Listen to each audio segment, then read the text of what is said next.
guys, welcome back. It's Rowena. It's Felicia.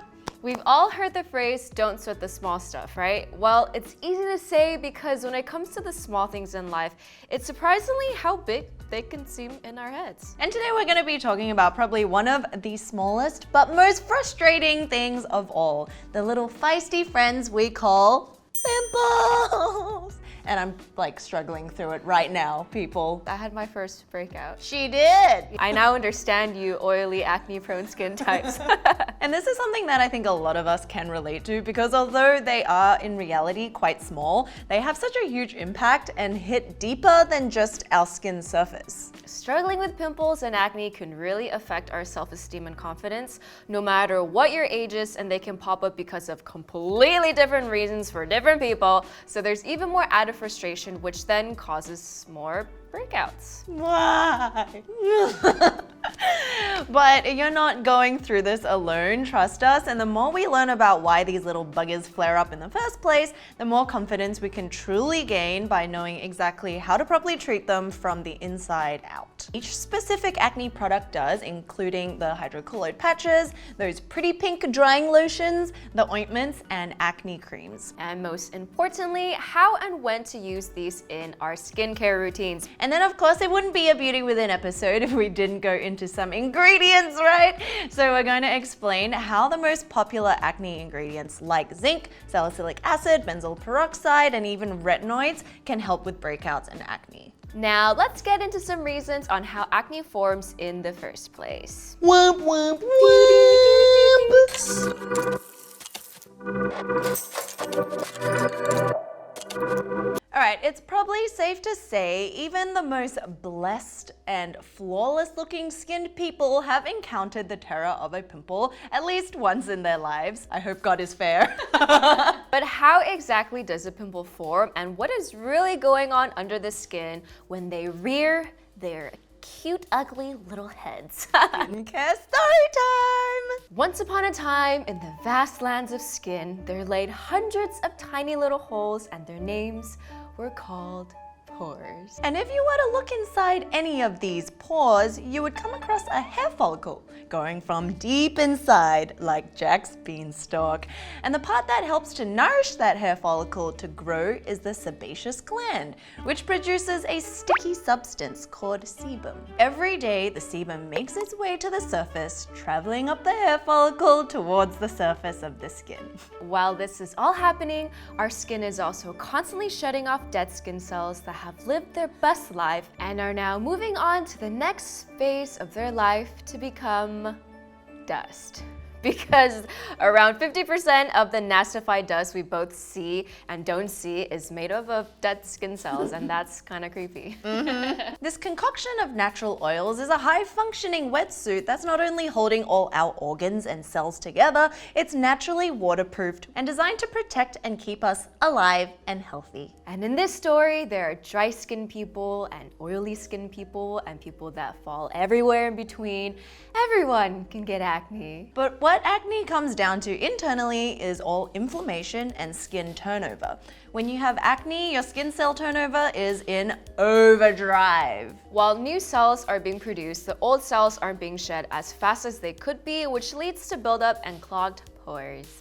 There's also inflammation inside our bodies that can create acne from inside, like hormones, foods that we eat, lack of sleep, and so on, which are directly linked to producing inflammation internally. When our bodies sense that there's bacteria known as P. acnes living in the hair follicle as well as the trapped dead skin cells in the pores, what our bodies will naturally do is send out white blood cells to fight the nasties having a party within the pore. This finally becomes a pimple that we all know, nice and pus-filled. Delicious. Yes. So if you think about it, a pimple can sort of be considered a good thing, right? Because it's really just your body fighting off the intruders that could potentially harm it. This is all happening on the surface of our skin, but what happens on the inside that leads to acne formation are the ever-changing waves of hormones.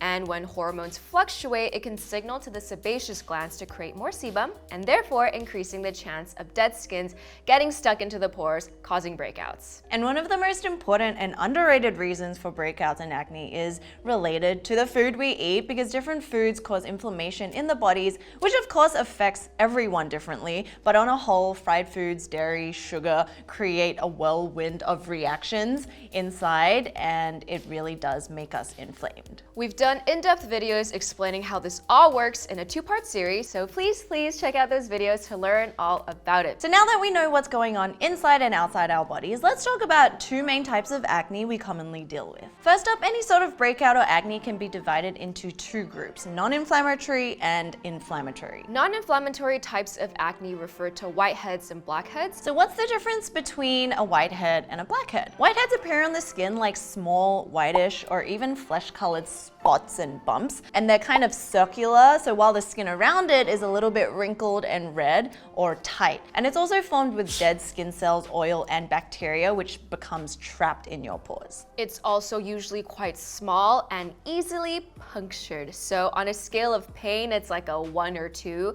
I sometimes don't even notice it's there until I look in the mirror and get slightly horrified. No, sometimes you think you're like looking cute and then you see a reflection and you're like, ah! And another important thing to note is that they're also closed comedones, meaning they're not exposed to air. Blackheads, on the other hand, are open comedones, which means unlike whiteheads, they're an opening at the top which then oxidizes the sebum that fills our pores, and when this happens, it will make the sebum appear black, like when you leave fruit out on the table, it turns dark. So this isn't because of dirt stuck in the pore making it dark colored, it's air. Unlike non-inflammatory acne, inflammatory acne becomes a little more complicated. If you have things like papules, pustules, nodules, and cysts, we're looking at something that is generally a little swollen and red, sometimes even itchy, and these are the ones that can cause more permanent scarring or pitting on your skin if we were to pick at it.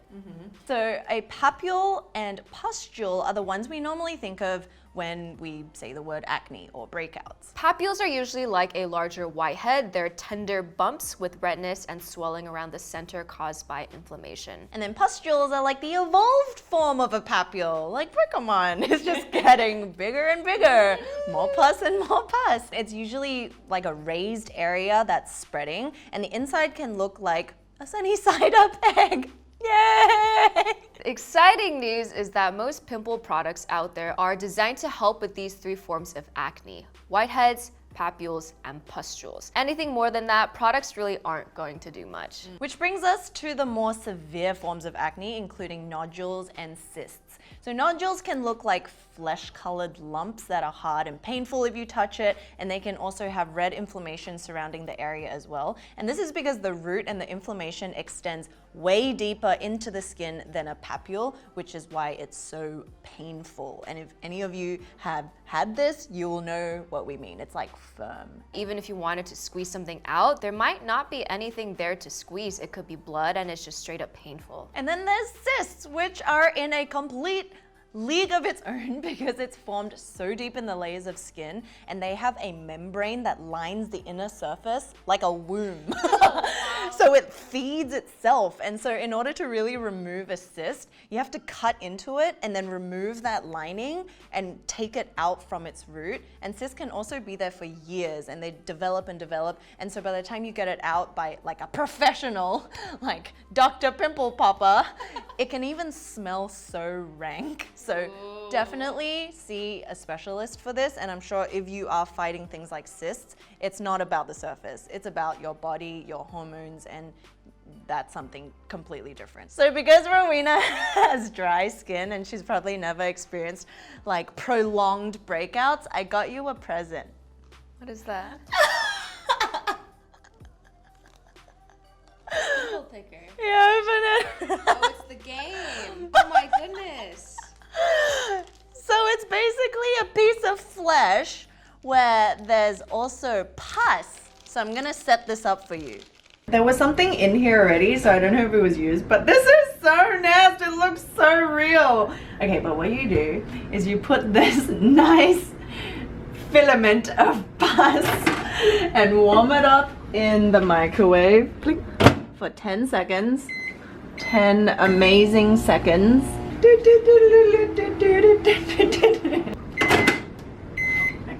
Alright, the gunk is ready, friends. Shake the pimple pus. Oh, you can hear it.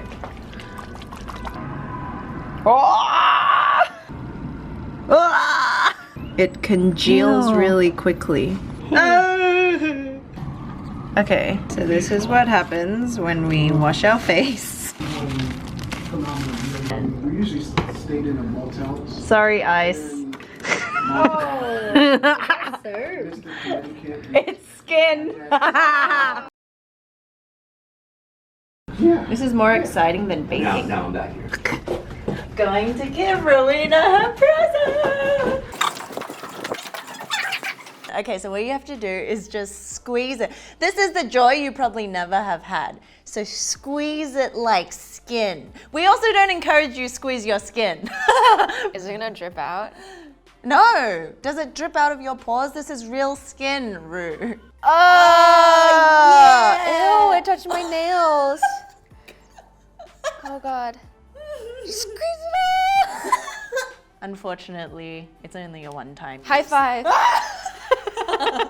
And back to all the acne treatments. Okay, let's start off with the drying lotion spot treatment. Probably seen these little bottles around somewhere. It's essentially a tiny glass bottle filled with clear liquid with the pink chalky sediment at the bottom.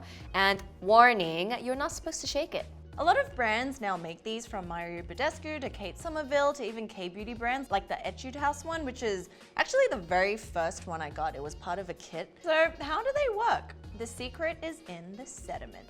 It usually contains either zinc oxide, calamine, sulfur, or a mixture of all three within the pink sediment. The combination of these ingredients mainly causes the pus in the whitehead to dry out. Then there's sulfur. Sulfur helps in the drying process by absorbing excess sebum, which then dries out dead skin cells in the pus and loosens up the keratin plug, clogging your pores. This is why you'll also see sulfur in a lot of acne products. Okay, so how do you use these guys? First of all, like Rowena said, do not shake it. It's designed so that the liquid alcohol and water coats the pink powder sediment as you're taking it out of the bottle. So you just want to dip it in a cotton swab or Q-tip and then just apply it everywhere there's like breakouts. Dab, dab, dab. Yeah. Dab, dab, dab. And this should be used as your last step after cleansing, toning, serum, and moisturizer in your nighttime routine. I mean, you could theoretically use it throughout the day if you're willing to like go Yeah. out and look cray-cray. You look like this dress. Yeah, so cute.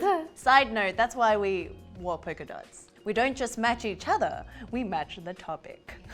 And it really does help to speed up the healing process of a pimple. For some people, it may cause some sort of dryness around that area, but I haven't really experienced anything too crazy in terms of drying. And you might feel a slight sting, especially if your pimple's been popped or it's opened, but that sensation just fades away after a couple of seconds. All right, moving on to pimple stickers. Okay, so we brought some here today. A zing, zing, zing. Ding, ding, ding, ding, ding. These little guys have blasted their way into the doors of skincare lately. And these stickers or patches are also known as hydrocolloid bandages, and they work by helping absorb all the gunk, pus, and oil within pimples. They're made with a gel-forming agent like pectin or gelatin, and this helps to protect our skin and the pimple against bacteria from the environment and even sun's rays like UV rays, at the same time drawing out all those nasties from our whiteheads and pustules. It definitely helps control the urges to touch or pop that pimple,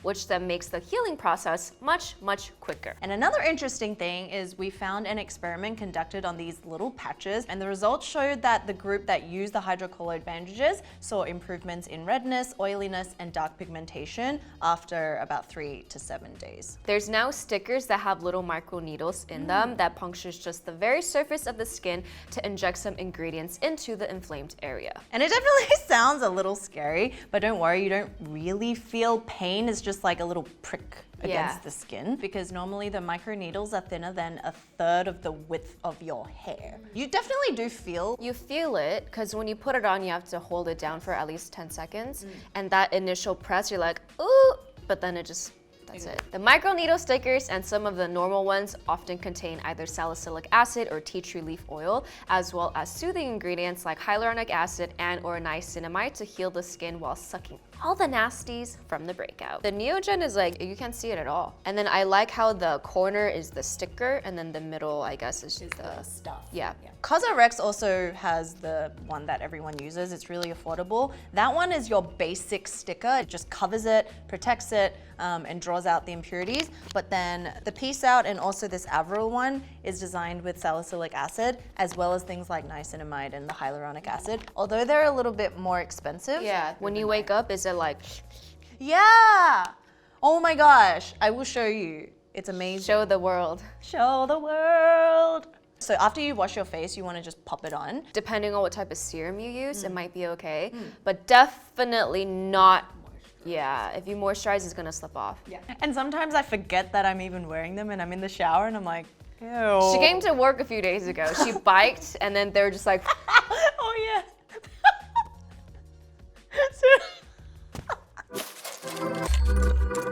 there are also gels and creams that can be applied over certain areas in similar ways. So let's get down into the most popular acne fighting ingredients that you can find in these gel treatments and also the more natural ingredients to tackle inflammation. BHA or salicylic acid, your dearest friend. Salicylic acid is a beta hydroxy acid, and you'll find these in most acne products because it is oil soluble, which just means it can sink deeper into the pores and help to decongest the sebum because sebum is oil and dead skin cells and bacteria that's all festering inside. This means it's a great ingredient for dealing with things like blackheads, whiteheads, and pustules. Normally you find the 2% in your cleansers and spot treatments, but when it's in things like toners and serums, they're typically a little bit less because it's applied all over the face and you don't want it that strong. Like the Cosrx Power Liquid, the black labeled one.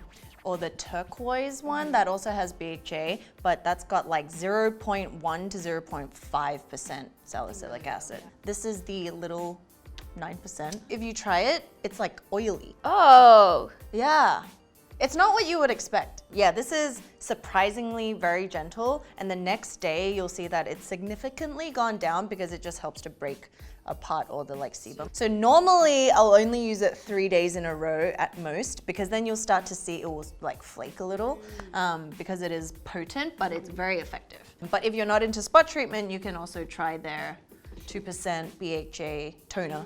Sephora also came out with their Clear Skin Days, and this is all for acne, oily skin, and this has hyaluronic acid as well as BHA. And then this serum, oh my god, I want you to try the Consistency. burning my hands. it spreads so nicely over the skin. And then for all you fans, new fans, converted fans of Dr. Wu, our Wu also has an intensive spot treatment with BHA, niacinamide, sulfur, tranexamic acid, and of course the salicylic. So it also brightens as it heals the skin. Okay, the centella decided to pop out. This was not supposed to be here. Saving it for later. But then you also have salicylic acid in things like the essence pads. Yeah. And this is from Neogen. It's kind of like the Bliss exfoliating pads. You use it as a toner.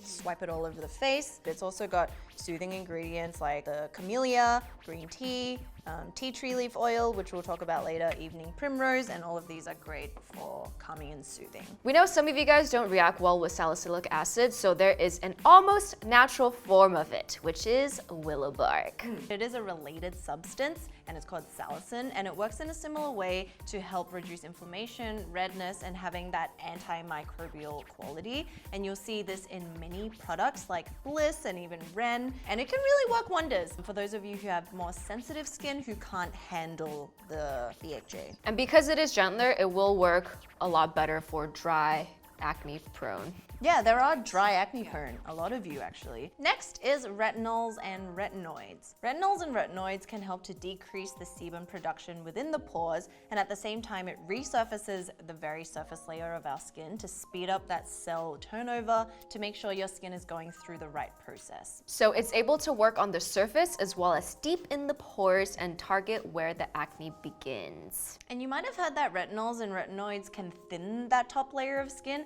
and it is kind of true because it's helping to shed the top layer of the stratum corneum, which is what gets stuck, right? But it's also simultaneously thickening the dermis layer, and that's what makes vitamin A or retinoids so effective. And we have these two that we mentioned previously in our videos. First is the CeraVe Skin Renewing Cream, and it's got the micro encapsulated retinol, and that just helps with a slower delivery of it throughout the night, so it's not like attack! It's slowly, timely released. This is like the bougie version. It's Obagi retinol. This has 0.5%, and it's formulated with a lot of soothing ingredients. And one that we want to mention as well is the Differin Gel, which has 0.1 adapalene in it, which is a retinoid. It's also one of those that recently was allowed to be an over-the-counter. It was formerly only prescription. Moving on to benzoyl peroxide. This is another common ingredient in acne treatments, and for good reason too. And benzoyl peroxide works by killing the acne-causing bacteria in the pores.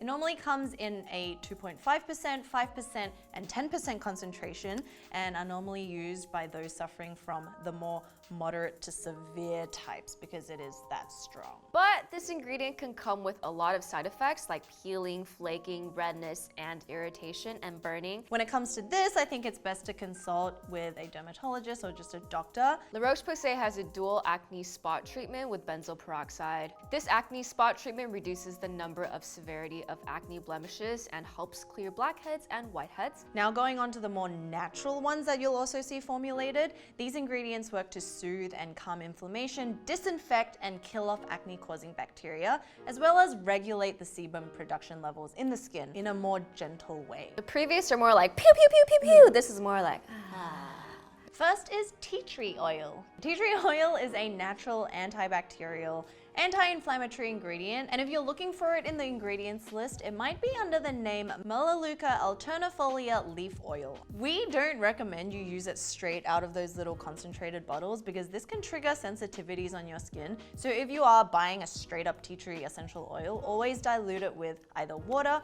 or a carrier oil like jojoba, rosehip, before you apply it and dab it onto your face. Centella asiatica. If you're into K-beauty, which we know all of you are, then you've probably seen the ingredient Centella asiatica. It is also labeled as cica or tiger grass. And the reason that it's in a lot of Asian skincare is because the Centella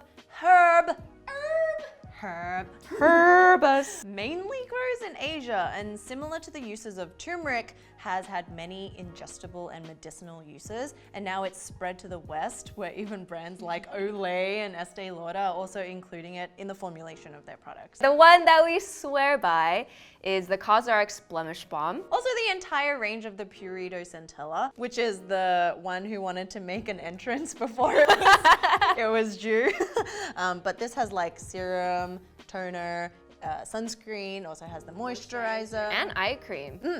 Next is witch hazel, which is seen in a lot of acne prone and oily skin products. This ingredient I have a love-hate relationship with. Witch hazel is both astringent and anti-inflammatory, so it has a drying, toning, and tightening action on the skin. But here's the catch. It's used in products for oily skin people because of the astringent qualities, right? Which means it can strip the skin of its natural oils because it's trying to balance it out. So can witch hazel make your acne skin worse? Unfortunately, yes. When she tried the Thayers. The Thayers! Dear Thayers. She might have went overboard with it, but... No, exactly. Yeah, I definitely overused it and broke out, which a lot of you have also shared happened to you guys as well. So it's kind of a common thing, and I think maybe it's just because we all overuse it. Yeah. It's like you can't layer it on like a normal toner. Yeah. It's too much. So that's not to say don't use it, because it's worked absolute wonders for some people, but we would say use it in moderation. Fun hack, it works great for mosquito bites. That is a use I will like slather it on for, because mosquitoes love me. On an end note, we just want to quickly address some of these hacks that have got millions of views out on the interwebs. Toothpaste and using a lemon on the face. Lemon juice is highly acidic and can lead to burning, irritation, stinging, redness, and other unpleasant reactions. So And then moving on to toothpaste, which is kind of like an old wives' tale, I think, by this point. It contains drying ingredients like baking soda, hydrogen peroxide, alcohol, menthol, essential oils that can make the pimple appear smaller, but toothpaste can irritate the skin and cause redness and peeling and just overall drying and burning that can happen, so no thanks. I'm guilty of trying that though, because when you're young and you read like 17 magazine or something, You're like, whoa, and it's cheap! or like Gigi Hadid's or someone said that. I'm like, oh. Alright guys, so that is our entire video all about healing acne, preventing it from happening. These are obviously just the topical treatments that are all out there, but we also want to highlight that we really want you to check out how acne starts from the inside because it is all inflammatory. Even though these products might work really well in drying it on the surface, you really want to take the time and measures to like find out what's actually causing it. Hopefully you're more educated after this video.